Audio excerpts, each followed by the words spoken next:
Remove that medal from your chest. This is a courtroom, not a military parade.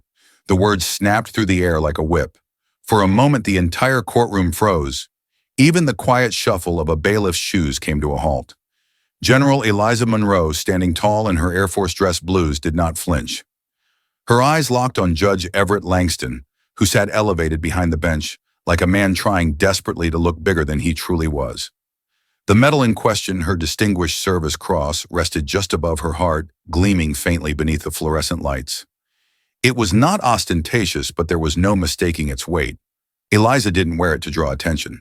She wore it because the young soldier whose family she stood beside had died pulling 10 of his comrades from a burning convoy in Syria. He had bled out in the helicopter ride home, and the Department of Veterans Affairs was now refusing to classify his death as service-related. Eliza was not on trial. She had come to testify in support of the soldier's widow, a young woman named Mrs. Delgado, who sat at the plaintiff's table, hands trembling in her lap. The hearing had barely begun when Judge Langston looked up, his lip curling, and launched into his command like he'd been waiting for this moment. "This is my courtroom," he barked. "My rules." "That medal is a distraction." Eliza's reply came quiet and steady. "With respect, Your Honor, this medal is not for me. It's for those who never came home." Murmurs stirred through the gallery. Some were veterans, some family members of fallen soldiers. One man seated in the third row with a cane beside him sat a little straighter. Another woman dabbed her eye with a handkerchief. But the judge wasn't moved, his face hardened, knuckles whitening around his gavel. "I don't care what it means. Remove it now, or I'll have you held in contempt," he snapped. Behind him hung the American flag. Its stars and stripes looked down like silent witnesses. Eliza stood firm, her jaw square, the medal unbudging. What no one in the room yet realized, not the judge, not the gallery, not even Mrs. Delgado, was that this confrontation was no accident. It was the moment Eliza had planned for 6 months. She had noticed the patterns. Veterans of color disproportionately denied benefits. Widows dismissed by obscure technicalities. White defendants with near-identical cases receiving justice, while black and brown families were told there's nothing we can do. She'd traced those patterns to this very bench, Judge Everett Langston, and so she had come prepared. A small pin, no different in appearance from a standard rank insignia, concealed a micro-recorder transmitting everything to a secure server in D.C. 2 veterans seated in the gallery were retired intel officers, both now volunteers for the Veteran Justice Initiative. And the quiet man in the second row with the camera tucked in his jacket, David Chun, freelance journalist, was already live streaming the proceeding discreetly but effectively. The gavel struck the bench hard, like a man trying to end an earthquake with a spoon. "You are testing my patience," General Langston growled. "Last warning. Either take that medal off or you'll be escorted from this court." A few people gasped. Some stared, mouths slightly open. Others looked at Eliza, then at the judge, unsure of what they were witnessing. Was this just judicial protocol or something deeper, something darker? Eliza didn't move. She didn't blink. But she spoke. "There are people in this room, Your Honor, who know what that medal stands for. Maybe you don't, but I assure you it is not a fashion statement." Langston's face flushed the red climbing up his neck. He reached for his gavel again, but paused. His authority, once taken for granted, now hung in the air like something being weighed by unseen hands. From the plaintiff's table, Mrs. Delgado reached over, touching Eliza's arm. Her voice was barely a whisper. "Please, I can't lose you too." Eliza looked down at her. There was softness in her eyes, but no retreat. She had carried responsibility heavier than this since she was 19. Through deployments in Kandahar and Ramadi and Aleppo, commanding under fire, burying friends, writing letters home that never should have had to be written. She placed a hand over Mrs. Delgado's and said quietly, "There are moments in life when standing down dishonors the dead. This is one of them." In the back of the courtroom, someone stood, then another. Veterans, Gold Star parents, people who recognized the line that had just been crossed. A silence fell thick with meaning. Langston looked around, something uneasy twitching behind his eyes. He opened his mouth to speak again, but hesitated just long enough for the cameras to catch the tremble in his lip. And in that split second, Eliza knew he had already lost. But even in that moment of silent resistance, Eliza understood this wasn't over. Not yet.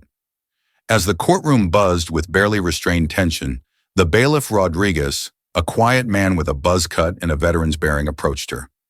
His movements were slow, hesitant, like a soldier walking through a minefield.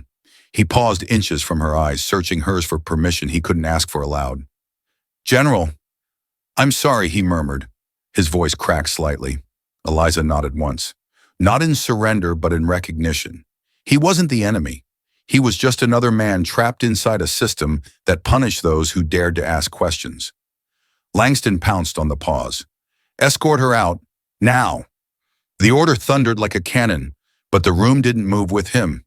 Rodriguez reached for the cuffs, hands trembling, and Eliza, ever the soldier, offered her wrists with a quiet dignity that made the entire room hold its breath.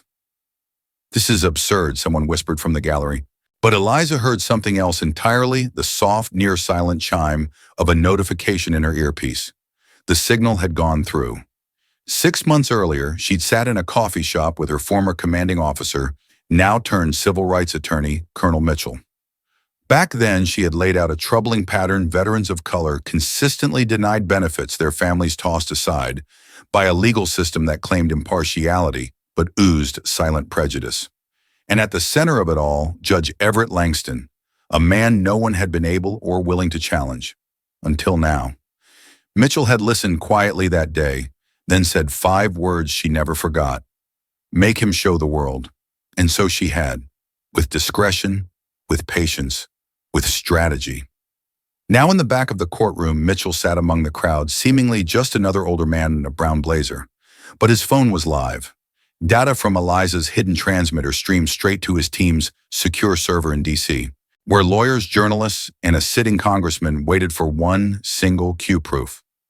Rodriguez, still uneasy, guided Eliza toward the courtroom exit. Her boots echoed softly against the floor, steady, deliberate. Not the walk of someone disgraced, but of someone who knew exactly what was unfolding. And Langston.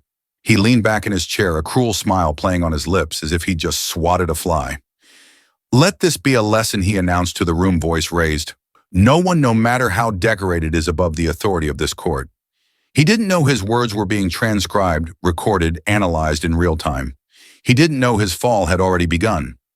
Outside the courtroom, as Eliza stepped into the corridor, she saw a familiar face waiting: Dr. Rebecca Chun, a retired federal judge known for her integrity and zero tolerance for judicial misconduct. Officially, she was there as an observer. Unofficially, she was Eliza's ace witness, brought in not to fight but to verify. They exchanged no words, just a nod. That was enough. Moments later, Rodriguez guided Eliza into the holding area, still visibly shaken. He glanced at her badge, then at the cold metal of the cuffs. "Can I get you anything?" he asked softly. "Water, a lawyer." Eliza almost smiled. "My lawyer's already here," she said calmly. And he wasn't alone. Rodriguez blinked, confused.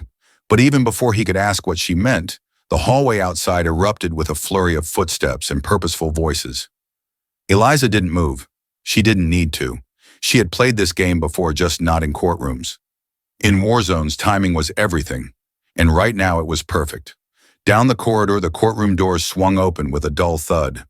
What had been a routine benefit hearing moments ago now transformed into a political and legal reckoning. Judge Langston, still basking in what he believed was his moment of dominance, turned in his chair as the figures began entering his domain one after another, calm but unmistakably official. First came Mitchell, his worn leather briefcase in one hand, his military posture still intact after all these years. Behind him followed Amanda Foster from the Federal Justice Commission, a woman known for her icy composure and zero patience for institutional misconduct. Then Congressman Tyrell Williams entered, flanked by 2 aides and carrying the solemn weight of someone who had seen this kind of injustice too many times. And trailing just a step behind them all was Dr. Rebecca Chun, tall, dignified, her silver hair pulled back neatly, and in her hand a leather folder embossed with a federal seal. Langston's face dropped. The room, packed just moments ago with tension, now simmered with something new: awareness. People began to shift in their seats. Murmurs passed like a slow wave through the gallery. Langston tried to reassert control, banging his gavel loudly. "This is a closed hearing," he declared, voice thinner now. "No outside counsel, no media, no political stunts."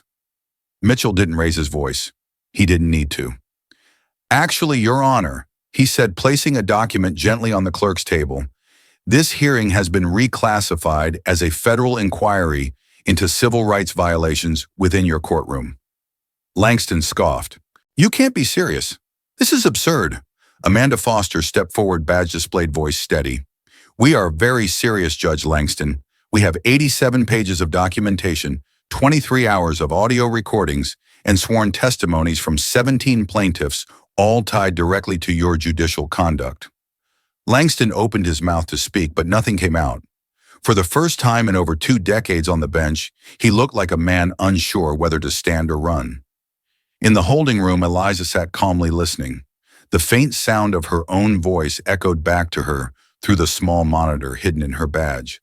Her earlier words about dignity, sacrifice, and standing firm were now being played aloud in the courtroom as evidence.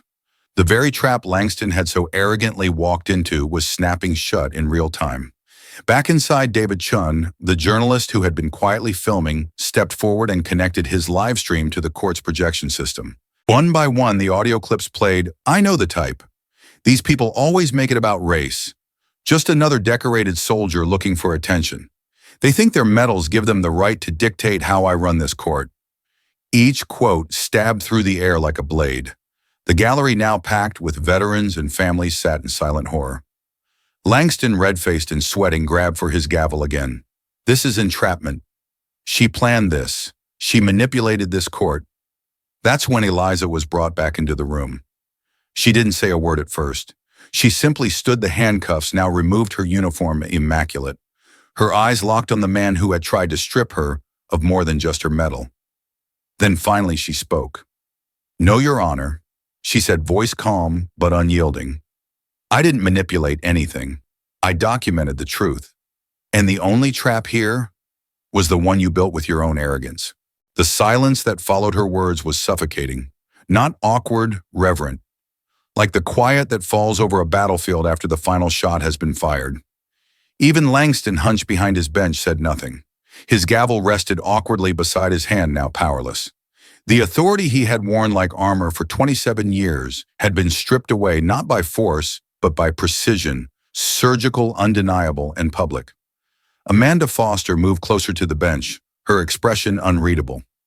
Judge Everett Langston, she said, switching on a government-issued recorder, you are now the subject of a federal investigation for repeated violations of civil rights, discriminatory practices against military veterans, and judicial misconduct.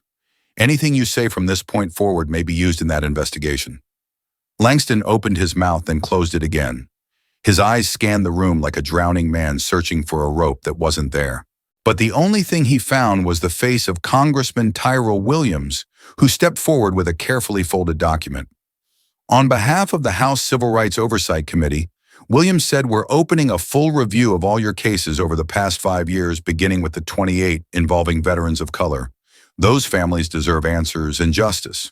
In the gallery, Rodriguez stood silently, arms crossed. He wasn't a soldier anymore, not officially. But in that moment, he looked like one again. His eyes met Eliza's, and she nodded once, not in triumph, but in solidarity. This wasn't just about her. It never had been. Langston's voice, when it returned, was hoarse and broken. You don't understand. This will ruin me. Eliza stepped forward, calm and composed, every inch of the leader she had always been. You're right, she said. I don't understand how a man could sit on that bench and look veterans in the eye, men and women who bled for this country, and deny them dignity. But what I do understand is this: when power is used to humiliate the vulnerable, it's not justice, it's cowardice. Langston recoiled as if struck. No one moved to comfort him. Amanda Foster turned to the bailiffs. Please escort Judge Langston from this courtroom. He's been suspended, effective immediately. The irony wasn't lost on anyone. As Langston was led past Eliza, he paused, eyes wet with something that looked more like disbelief than remorse. You planned this, he whispered. She met his gaze without blinking. No, she replied. You did, every time you thought no one was watching. Outside, the media had already arrived. Word of the investigation had leaked the moment the live stream began. Reporters swarmed the courthouse steps like bees to smoke, but Eliza didn't rush to meet them. Instead, she stepped aside to speak with Mrs. Delgado, who stood near the entrance with tears running freely down her face. They approved the benefits, she said breathlessly. They called during the hearing. My husband's name, it's clear again. Eliza placed a gentle hand on her shoulder. He earned that. You did too. Nearby, Mitchell stood with his hands in his coat pockets watching the chaos unfold. You did good, Eliza, he said as she approached him. Clean, dignified, no fire, just light. She smiled faintly. We were never here to burn anything down, just to open a window. The headlines would roar that night. Judge falls in national shame.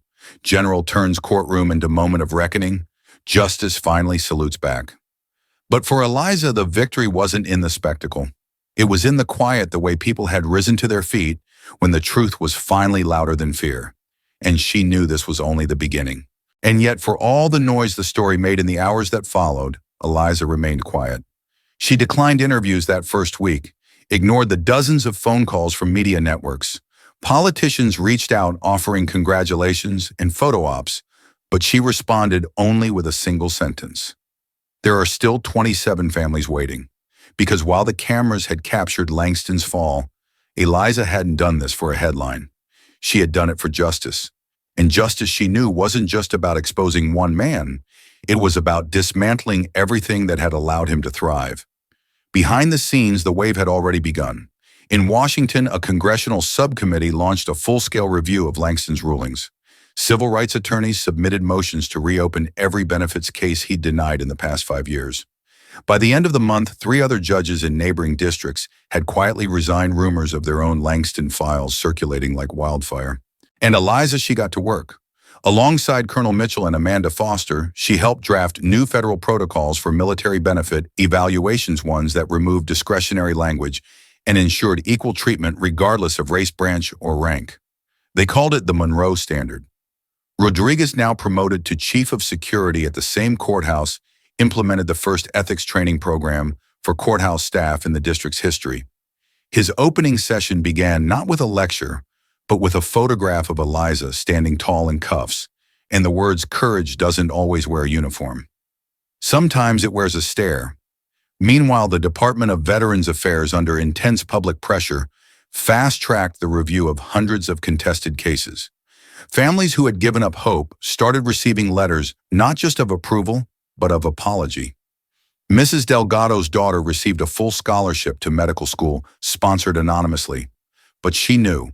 And when she was asked during an interview why she wanted to become a military doctor, she said simply, "Because someone once stood up when it wasn't easy. I want to do the same." In her apartment, Eliza finally allowed herself to breathe. Not relax, she never really did, but breathe. The kind of breath that comes after holding it too long, through too many years of watching others suffer in silence. One night, a letter arrived in the mail. No return address. The handwriting was shaky, probably someone elderly. Inside was a single sentence. "My brother died in '03. They never gave us anything. But your voice gave him something back." She folded the letter, gently tucked it beside her medal in a box she rarely opened, and sat alone in the quiet for a long time.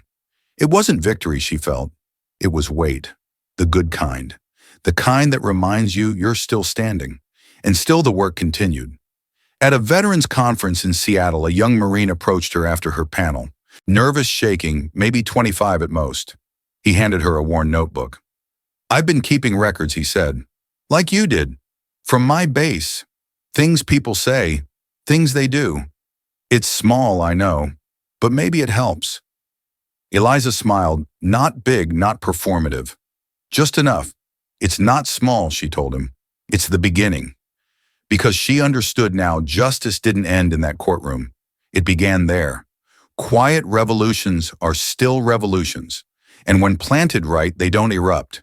They take root. And they grow. They grow in places you wouldn't expect. In hushed corners of government offices, in whispered conversations between young cadets, in folded letters passed from widow to widow. 5 years later, the ripples of that moment had turned into policy, into precedent, into a new way forward. Eliza Monroe now walked the marble halls of the Department of Veterans Affairs as the newly appointed Director of Veteran Equity and Reform. Her nomination had passed unanimously in the Senate, a rare event in an era when nothing else did. But her name meant something now, not just because of what she stood up to, but because of how she did it. Dignity, strategy, grace under fire.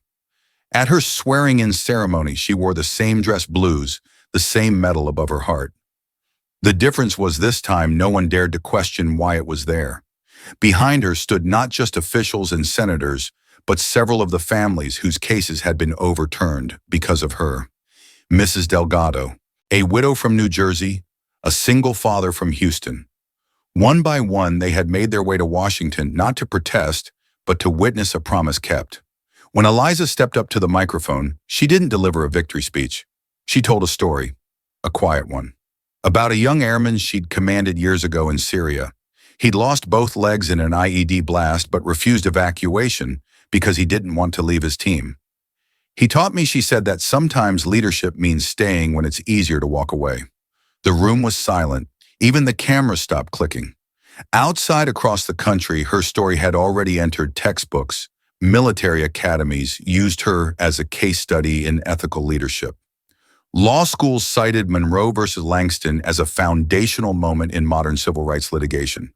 Her name, once just a line in a service record, had become something more, a symbol of what's possible when patience meets principle. And yet, for all the accolades, she stayed grounded. She still drove herself to work, still returned every call from a veteran's widow, no matter how late, still showed up to the monthly policy roundtables in combat boots and plain clothes, listening more than she spoke.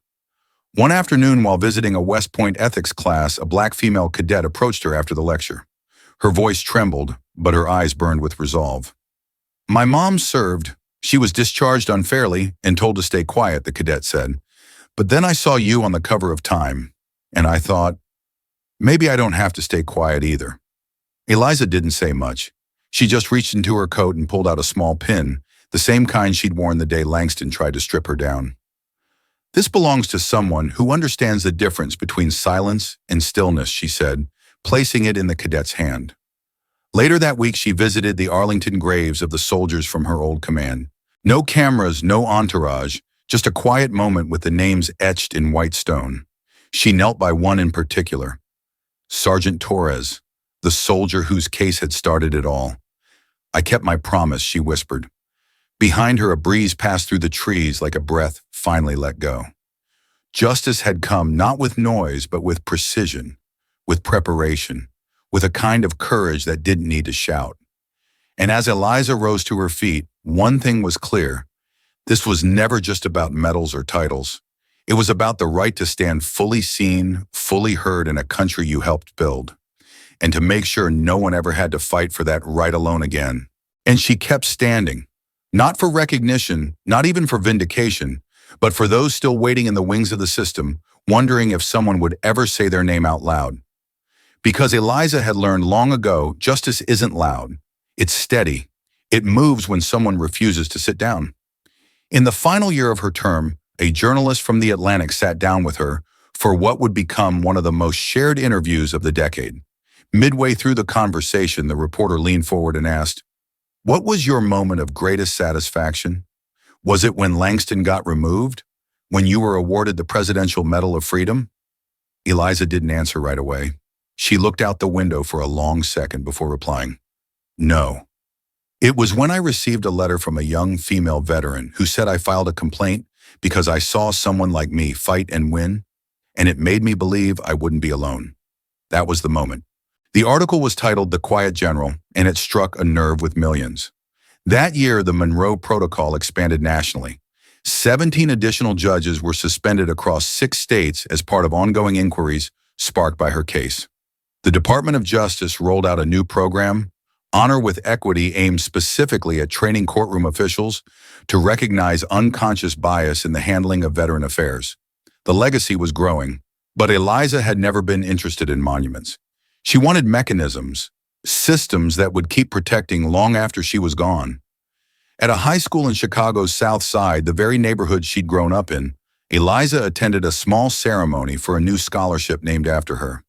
A 12-year-old girl took the stage, clutching her speech in shaky hands. "My dad told me General Monroe came from our streets," she said. He said she never raised her voice, but she made people listen. I want to be that kind of strong. Eliza didn't cry, but her throat tightened as she walked up afterward and hugged the girl, whispering, "You already are." And then there was Langston. He no longer lived in Georgia. After his law license was revoked and his assets seized to pay restitution to the 28 families, he moved to a small apartment outside St. Louis. He worked nights as a mall security guard. No one recognized him anymore, not that they would have looked twice. His was a face the country had moved past. But late one night, as he stood at the edge of an empty parking lot, he caught sight of a magazine cover in a vending machine. Time Woman of the Year. It was her, Eliza Monroe, standing with arms crossed behind her, a wall filled with photos of families she'd helped. He stared for a long time, and for the first time in years, he didn't feel angry, just small. At a university lecture hall in New York, a law professor closed her lesson on ethics with a simple slide of photo of Eliza in uniform standing tall in court that day. Below it, one sentence. Some use power to silence the vulnerable. Others use vulnerability to challenge power. And in that sentence lived everything Eliza had taught the world. The medals, they would fade. The interviews archived. But the choice to rise to record, to resist, would live on. Not just as a moment of defiance, but as a roadmap. For those who would come after her. For those who already had. Because she had proven something undeniable. You don't need to shout to lead a revolution. Sometimes all it takes is standing up and not moving an inch. Thank you for watching. If this story moved you, please like, share, and subscribe. Your support helps us tell more powerful stories that matter.